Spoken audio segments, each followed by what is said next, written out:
Dan saya mendapat lisensi sebagai aromaterapis dari Inggris dan saya juga pernah bekerja sebagai aromaterapis. 那之后呢，我有在一些品牌的公司担任这个训练的工作。Dan saya juga pernah bekerja di berbagai perusahaan sebagai personal image designer. 那我们来看一下哈，怎么样在这个病情，就是这个疫情的时间呢，我们要怎么样运用精油来对抗？Dan kita akan belajar bagaimana cara menggunakan minyak esensial untuk memerangi pandemi yang sedang berlangsung ini.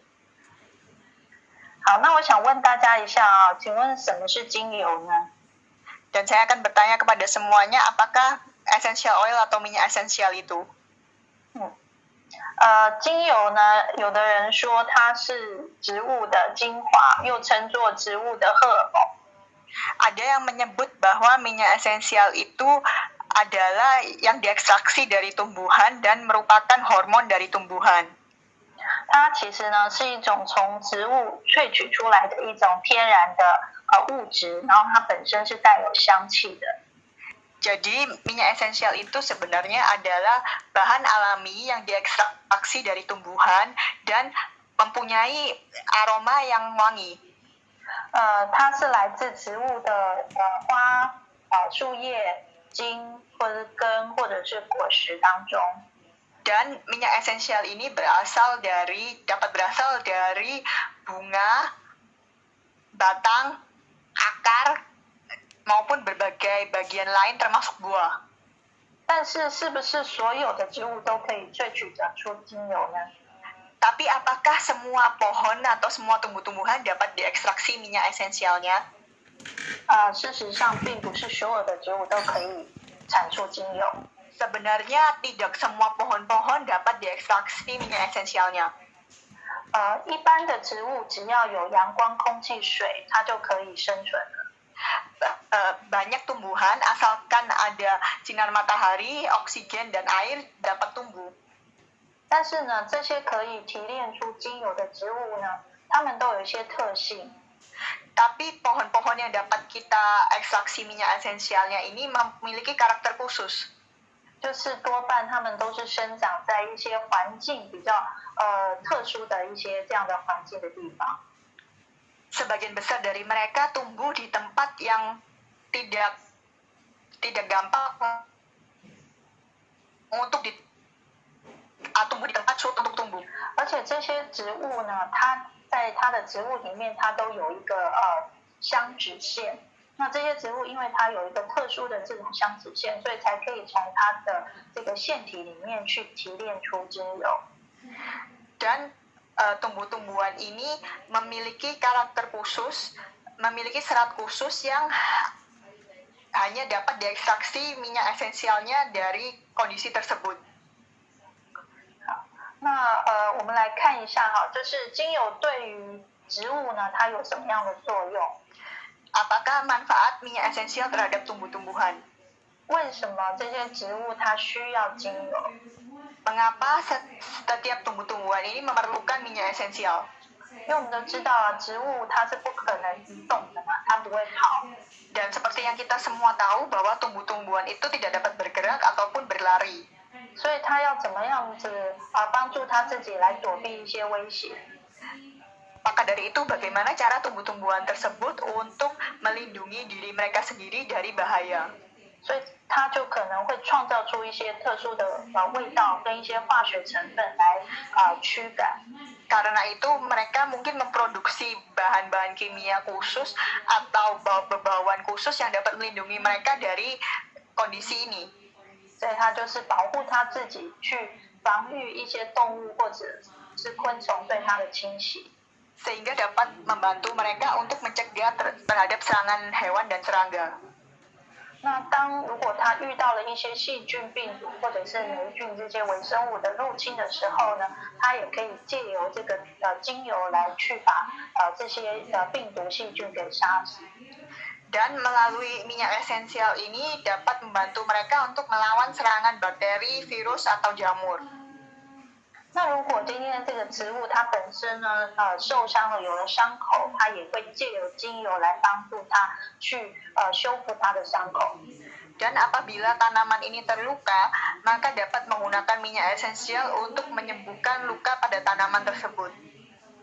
那因为这个植物它需要传宗接代，所以它也会吸引这个昆虫或者是动物帮助它传授花粉。Karena tumbuhan ini juga perlu untuk melanjutkan keturunan dan berkembang biak, maka dari itu mereka menggunakan minyak esensial ini untuk menarik serangga atau hewan sehingga dapat membantu penyerbukan. 那再来，我们刚刚有讲到，因为这些植物通常它们生长的环境都比较极端，所以呢，它分泌出来的这个精油也是帮助它自己可以在这些特殊的环境下生存。Dan karena seperti kita sebutkan tadi bahwa hanya tumbuh-tumbuhan yang berada pada lingkungan ekstrim yang susah tumbuh, maka baru dapat diekstraksi minyak esensialnya, maka fungsi dari minyak esensial tersebut adalah untuk membantu tumbuhan bertahan sendiri dalam kondisi lingkungan yang ekstrim. 那我们来看一下精油它有些什么样的特性。Kita lihat apakah karakteristik yang dimiliki oleh minyak esensial. 我想问大家一下，你们觉得精油它是油还是水？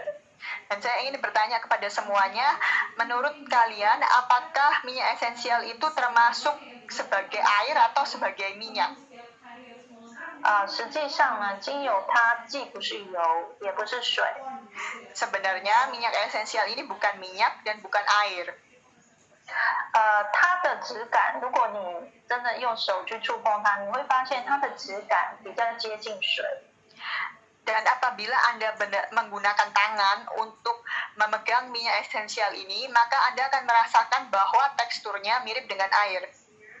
而且它是一种分子很小的一种物质，而且它具有很高的挥发性。 Dan minyak esensial ini memiliki karakteristik yang mudah menguap. 它不溶于水，但是呢，它却可以溶于油脂。 Minyak esensial tidak dapat larut di dalam air, tapi larut dalam lemak atau minyak dan alkohol. 精油它的名字里面呢有一个油字，但是它本身不是油，但是它具有亲油性。 Minyak esensial meskipun namanya mengandung minyak, sebenarnya bukan merupakan minyak, tapi merupakan benda yang suka terhadap minyak. 因为呢它的分子非常小，所以呢它可以穿透我们的毛细孔，然后呢进入到我们的血管当中。 Karena struktur molekulnya begitu kecil, maka dari itu gampang diserap oleh pori-pori kulit sehingga juga dapat masuk ke dalam pembuluh darah. 但是精油呢，它怕什么呢？它最怕高温还有光。 Hal apakah yang ditakuti oleh minyak esensial? Minyak esensial sangat sensitif terhadap cahaya dan suhu tinggi. 所以我们在保存精油的时候，就是尽量不要呢让它曝晒在高温，或者是直接在阳光中。 Sehingga apabila kita melakukan penyimpanan minyak esensial, harap diingat untuk melindungi minyak esensial ini terhadap cahaya dan suhu tinggi. 最好是一些比较通风的这样的一些地方。 Sebaiknya ditaruh di dalam tempat yang bersirkulasi udara yang baik. 再来，因为精油它是一种非常浓缩的物质，所以呢，只要是纯精油，我们在使用之前都一定要先稀释，而且要注意用量。 Karena minyak esensial murni adalah merupakan zat yang sangat pekat, sehingga perlu diencerkan dalam dosis kecil sebelum digunakan. 那精油呢，它本身呢就是一种非常复杂的，单一支精油它就有很复杂的天然的化学成分。 Minyak esensial sebenarnya mengandung bahan kimia alami yang kompleks. 所以为什么呢？我们可以就是把精油用在我们身上，使用在很多的功能。 Karena dari itu, inilah alasan mengapa satu jenis minyak esensial dapat digunakan untuk mendapatkan berbagai manfaat dalam tubuh kita. 甚至呢，我们全身上下不同的这些组织啊、器官系统有一些问题，或者是说我们今天遇到我们周围的环境啊这些问题，也都可以运用精油。Sehingga dari itu apabila tubuh kita bermasalah atau di bagian tertentu ada masalah, kita semua dapat menggunakan minyak esensial ini. 那我们刚刚有讲到说，精油它是可以溶于油脂的。Dan kita telah mengetahui bahwa minyak esensial ini dapat larut di dalam lemak. 那各位现在看到的这个呢，就是新冠病毒它的一个示意图。Dan seperti yang kita lihat di gambar ini adalah gambar dari virus corona. 那在这个病毒的它的外围呢，有一层这个保护它的一个外套膜，它本身就是脂质。Ini adalah membran pelindung virus corona itu yang terdiri dari lemak. 因为这种新冠病毒呢，它是没有办法在自然界单独生存，它一定要找到一个宿主。Karena virus corona ini tidak dapat bertahan hidup sendiri di luar, maka ia harus menemukan inang. 可是唯一可以保护它的，就是它的外围的这一层脂质的外套。Satu-satunya hal yang dapat melindungi dirinya tersebut adalah lapisan lemak membran di luar ini. 那精油因为它是可以溶于油的，所以它可以跟这个病毒它的外层的这一层脂质去做结合。Karena minyak esensial dapat larut ke dalam lemak, maka dari itu minyak esensial dapat berikatan dengan lemak yang mengelilingi virus tersebut. 所以它就可以破坏这个病毒外层的蛋白质。Jadi minyak esensial dapat menyerang dan merusak struktur protein yang ada di luar virus ini. 那这样子呢，这个病毒它就没有办法生存。Jadi maka dengan cara seperti ini virus ini tidak dapat hidup. 好，那我们看一下精油要怎么样被我们的人体所吸收。Mari kita lihat bagaimana cara minyak esensial diserap oleh tubuh. 首先第一个呢，就是它可以透过从我们的鼻子。Yang pertama adalah melalui hidung kita. 在我们的鼻子里面呢，有一个鼻神经。Dan di dalam hidung kita ada syaraf hidung. 那鼻神经是我们人体全身上下唯一一个暴露在外面的一个神经。Dan syaraf penciuman ini adalah salah satu-satunya sistem syaraf yang berada di luar. 当我们透过这个嗅吸的方式呢，闻到了精油的这个芳香分子。Dan melalui metode penciuman ini, apabila kita menghirup aroma minyak esensial, 那精油的芳香分子它可以从这个鼻神经传达到我们大脑的边缘系统。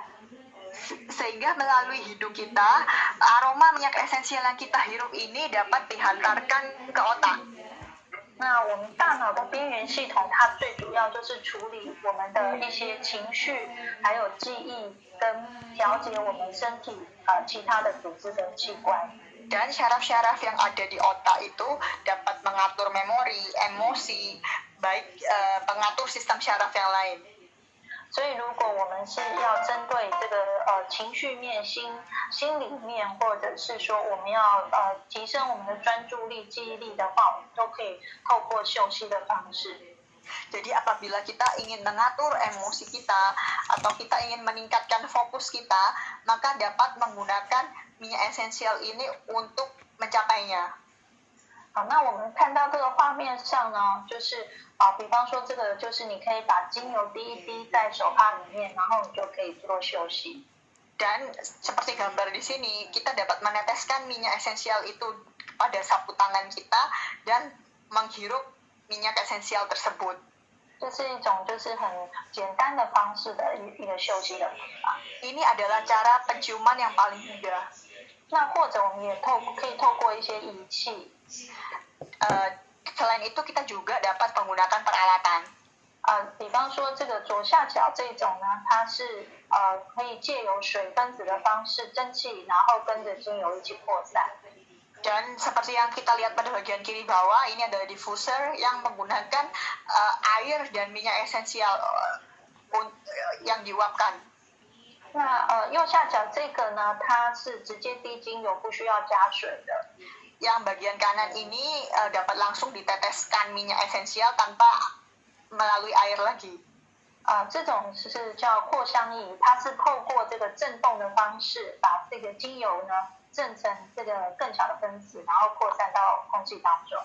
Alat ini menggunakan vibrasi sehingga menyebarkan molekul-molekul dari minyak esensial untuk dapat dihirup. 那如果你的环境是属于比较潮湿的环境，就会建议你可以用这一种干的，就是藿香鱼。如果你的环境是比较干燥的，那你可以用这种水养机。Kalau lingkungan Anda berada di lingkungan yang lembab, maka disarankan untuk menggunakan yang bagian kanan yang tanpa air. Sedangkan apabila lingkungan Anda berada di lingkungan yang kering, maka disarankan untuk menggunakan peralatan yang di sebelah kiri. 好，那再来我们看另外一个方式，它一样也是透过鼻子。Dan kita lihat cara berikutnya, juga bagaimana diserap tubuh juga melalui hidung. 但是它是从我们鼻腔里面的黏膜，然后呢进入到血液，然后到我们的呼吸道，然后再到肺，然后再到全身的循环。Sama-sama juga melalui hidung, namun ini melalui mukosa hidung yang akan diserap ke dalam peredaran darah, kemudian akan dialirkan ke paru-paru dan seluruh sistem pernafasan. 那我们可以用什么样的方式？例如像画面中这样。Dan cara apakah yang dapat kita lakukan? Kita dapat melakukannya seperti yang ada pada gambar PowerPoint tersebut. 我们可以准备一个大一点的碗或者是脸盆。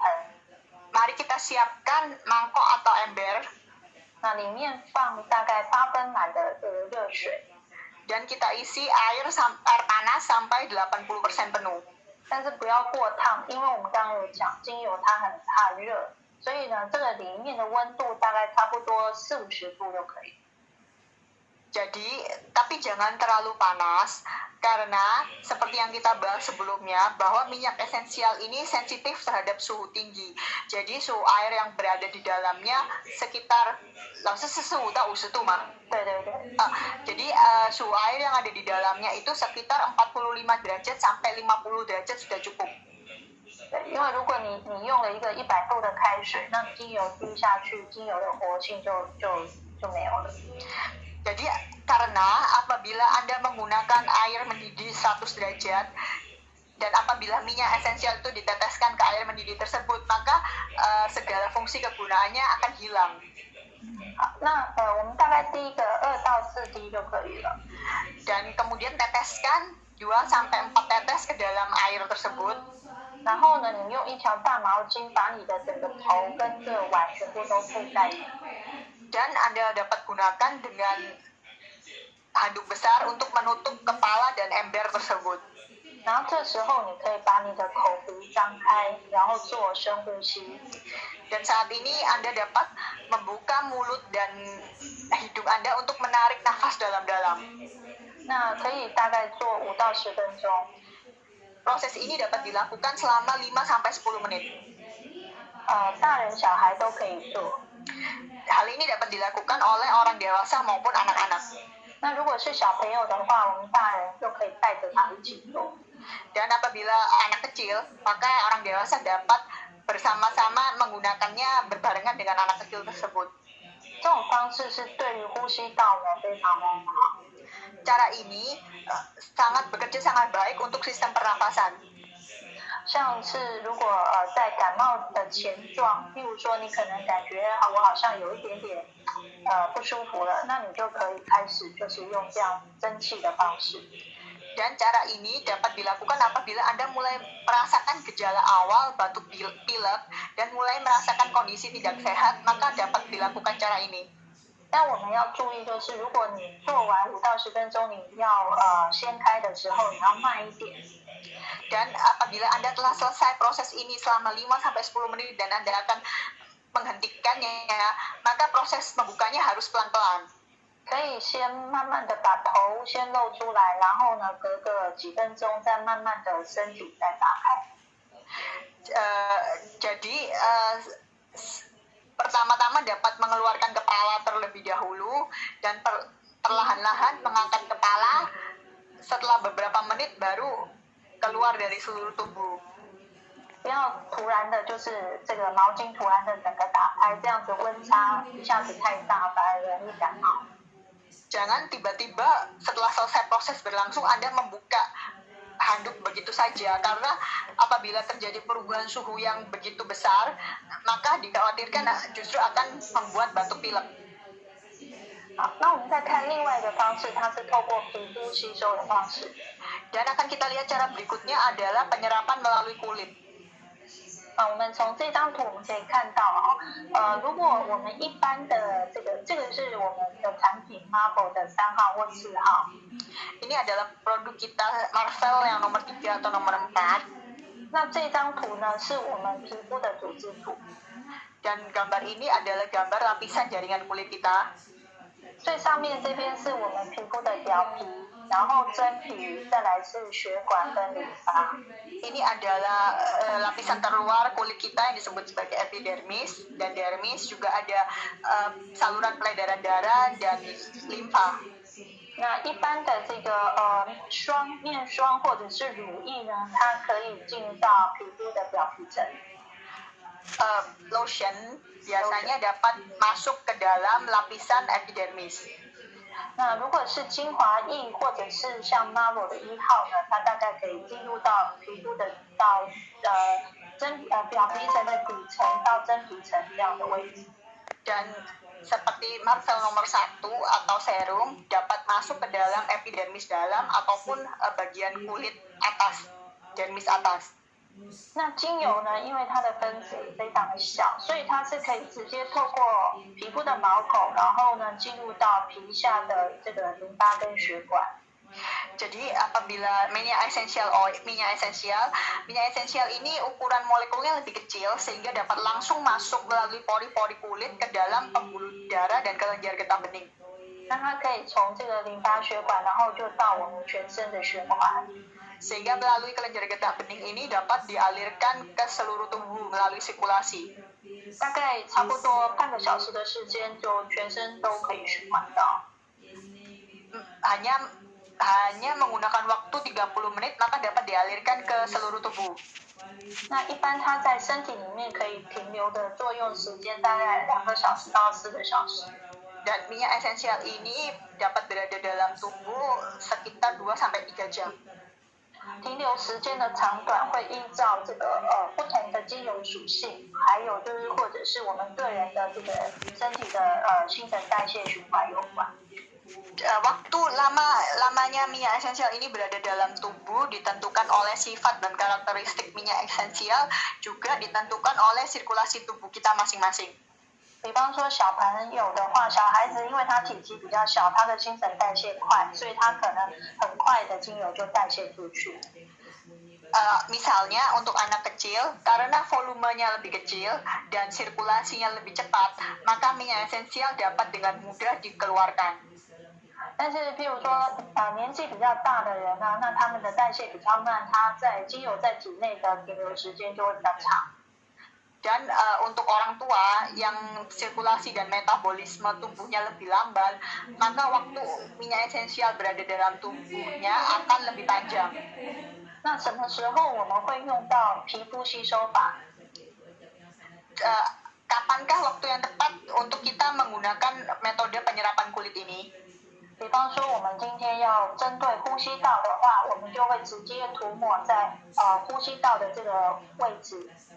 Apabila kita hari ini ingin mengatasi masalah pernafasan, maka dapat mengoleskan minyak esensial ini ke daerah yang pernafasan. 包括从我们的这个鼻腔到我们的喉咙，然后到我们的前胸， meliputi dari hidung kita, tenggorokan, sampai dada kita. 好，那我们来了解一下什么是新冠病毒。 Marilah kita bersama-sama memahami apakah yang disebut dengan COVID-19. 那新冠病毒你们可以看到，这是它在显微镜上面的样子。 Ini adalah gambar di bawah mikroskop terhadap virus COVID-19. 那你会看到它在表面有一颗一颗好像皇冠的样子。 Kita dapat lihat di sini bahwa permukaannya ada bagian-bagian menonjol yang seperti mahkota bentuknya. 那它在西班牙文呢，就是称作 corona， 就是这个皇冠的意思。 Dalam bahasa Spanyol yang disebut sebagai corona itu adalah mahkota. Jadi bentuk seperti ini yang disebut sebagai mahkota. 那事实上呢，它在这个 WHO 的定义里面呢，目前的冠状病毒呢，在这个新冠病毒之前就已经有6种了。Dan menurut definisi WHO bahwa virus corona sudah ada 6 macam. 那这个新冠病毒因为它是第7种。Dan virus COVID-19 ini merupakan virus corona jenis yang ke-7. 那事实上它是这个之前 SARS 的这个变种。Dan sebenarnya merupakan mutasi dari virus yang disebut sebagai SARS yang sebelumnya. 那它一开始的话呢，是在这个蝙蝠的体内。Pada awal mulanya virus ini berada dalam tubuh kelelawar. 可是它其实存在蝙蝠体内，在很古老以前就早就存在了。Dan sudah sejak lama virus ini berada dalam tubuh kelelawar. 可是呢，它在蝙蝠的身体里面呢是可以共存的，因为它并不会引起蝙蝠体内的免疫反应。Namun virus ini dapat eksis bersama-sama di dalam tubuh kelelawar karena virus ini tidak menimbulkan respons imun dari tubuh kelelawar tersebut. 可是它为什么会跑到我们人类的身体？ Tapi mengapa virus ini bisa pindah ke dalam tubuh manusia? 那就是有可能呢，中间有一个中间的动物。Mungkin disebabkan ada perantaraan hewan lain yang di tengahnya. 那例如说蝙蝠它可能它的粪便或者是蝙蝠它吃过的一些食物，那另外一个动物呢又去接触了这个食物。Mungkin melalui kotoran dari kelelawar tersebut ataupun makanan yang pernah dimakan oleh kelelawar tersebut dihinggapi atau terkena oleh hewan lainnya. 然后我们人类又去吃了这个中间的这个动物。Dan kemudian manusia memakan hewan perantara yang di tengah-tengah tersebut. 所以它就跑到我们身体里面。 Jadi makanya virus ini dapat berada di dalam tubuh manusia. 可是它进入到我们身体的时候呢，我们人类的免疫系统马上就侦测到它是一个外来物。 Namun begitu virus ini masuk ke dalam tubuh manusia, maka respons imun manusia akan langsung mengenali ada serangan dari luar. 所以当人类的免疫系统被启动之后，我们就会开始有一些症状出现。 Sehingga ketika respons imun dalam tubuh manusia ini mulai digerakkan, maka akan timbul berbagai macam gejala. 那这个病毒进入到人体之后，它就会开始做复制。 Dan virus ini begitu masuk ke dalam tubuh manusia, maka akan bereplikasi dan bertambah banyak. 那因此就这样子开始被传染开来。 Maka dari itu proses penyebarannya pun dimulai. 那我们来看一下，这个是我们人体的呼吸道。 Ini adalah sistem pernafasan dari tubuh manusia.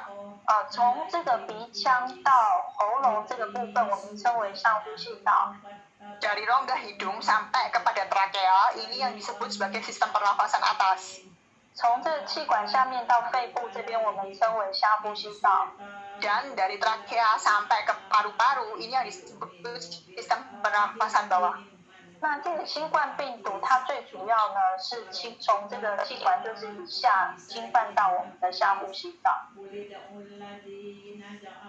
Bagian yang diserang oleh virus corona ini utamanya adalah bagian sistem pernafasan bawah.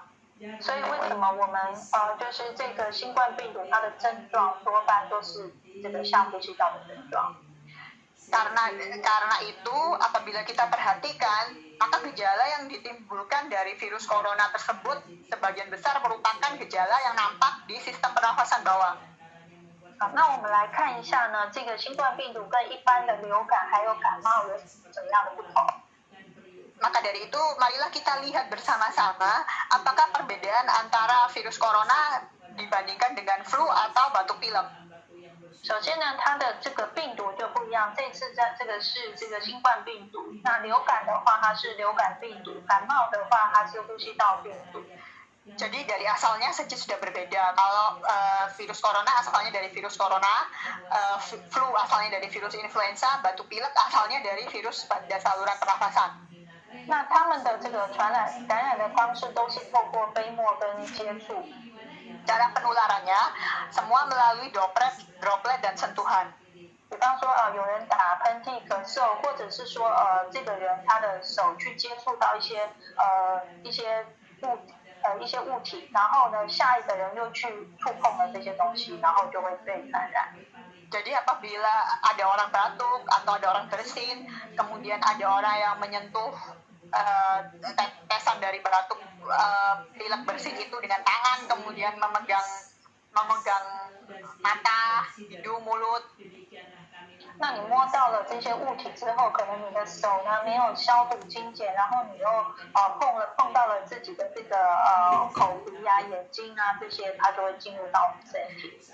Dan setelah kita bersentuhan dengan droplet tersebut, apabila kita tidak mencuci tangan dengan bersih ataupun tidak menggunakan hand sanitizer untuk membunuh bakteri sebelumnya, dan kemudian menyentuh hidung mulut kita, maka akan terkena virus tersebut. 那这个新冠病毒它最主要就是针对下呼吸道，可是呢，如果是流感或一般感冒的话，它针对的是整个呼吸道或者是全身。Gejala utama COVID-19 ini timbul di saluran pernafasan bawah. Apabila flu itu gejala utamanya ada di saluran pernafasan dan seluruh tubuh. 那它多半大概有80%呢是会有发烧的症状，可是流感或一般感冒它不一定。流感几乎都会感冒都会发烧，可是呢一般感冒的话大概只有50%的比例会发烧。Dan gejala demam itu muncul sekitar 80% pada penyakit yang ditimbulkan oleh COVID-19, sedangkan flu juga kemungkinan demam. Namun kalau batuk pilek saja itu kemungkinan demamnya hanya 50%. 所以你会发现，除了这个80%之外，还有20%呢，它是属于没有症状的，所以有可能它已经感染到，但是我们并没有发现它是因为它没有症状，所以我们并不知道它感染了。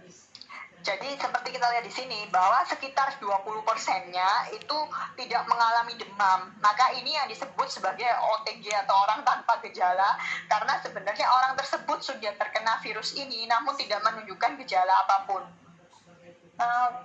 以新冠病毒来讲，它很少会有喉咙痛的症状，但是在流感或一般感冒就经常会有喉咙痛。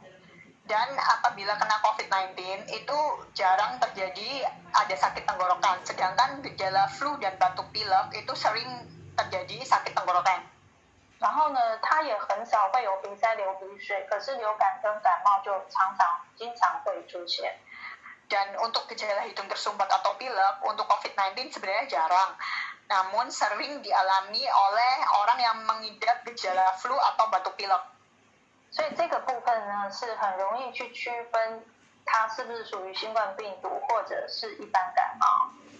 Dengan melalui gejala-gejala tersebut di atas, maka dapat dengan mudah kita ketahui apakah itu hanya flu atau batuk pilek biasa ataukah merupakan gejala COVID-19. 那因为呢，这个新冠病毒是下呼吸道的，所以经常都会有咳嗽的症状。Karena COVID-19 ini menyerang saluran pernapasan bawah, maka gejala yang sering ditimbulkan adalah batuk. 可是呢，这个流感呢，它就不一定会有。Kalau flu belum tentu batuk. 那痰的话呢，新冠病毒它很少会有痰。Dan untuk dahak, virus COVID-19 ini gejalanya jarang ada dahak.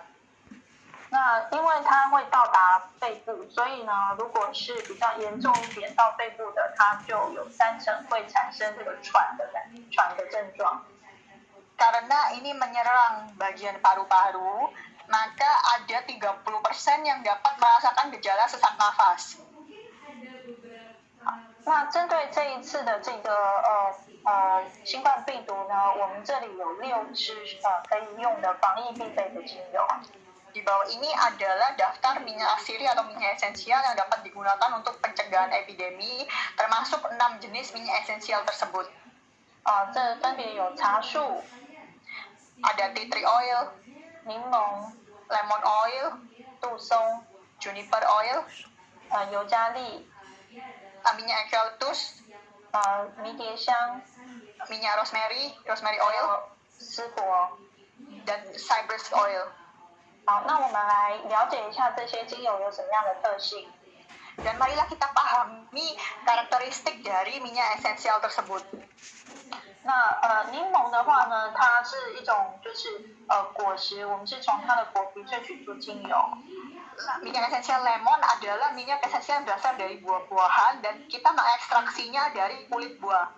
那柠檬因为在它的果实本身就含有大量的维生素 A、B、C， Karena kandungan alami lemon di dalamnya terdapat vitamin A, B, C. 那柠檬精油它可以呢帮助我们身体里面提供防御能力。 Dan minyak esensial lemon ini dapat membantu tubuh kita untuk meningkatkan imunitas tubuh kita.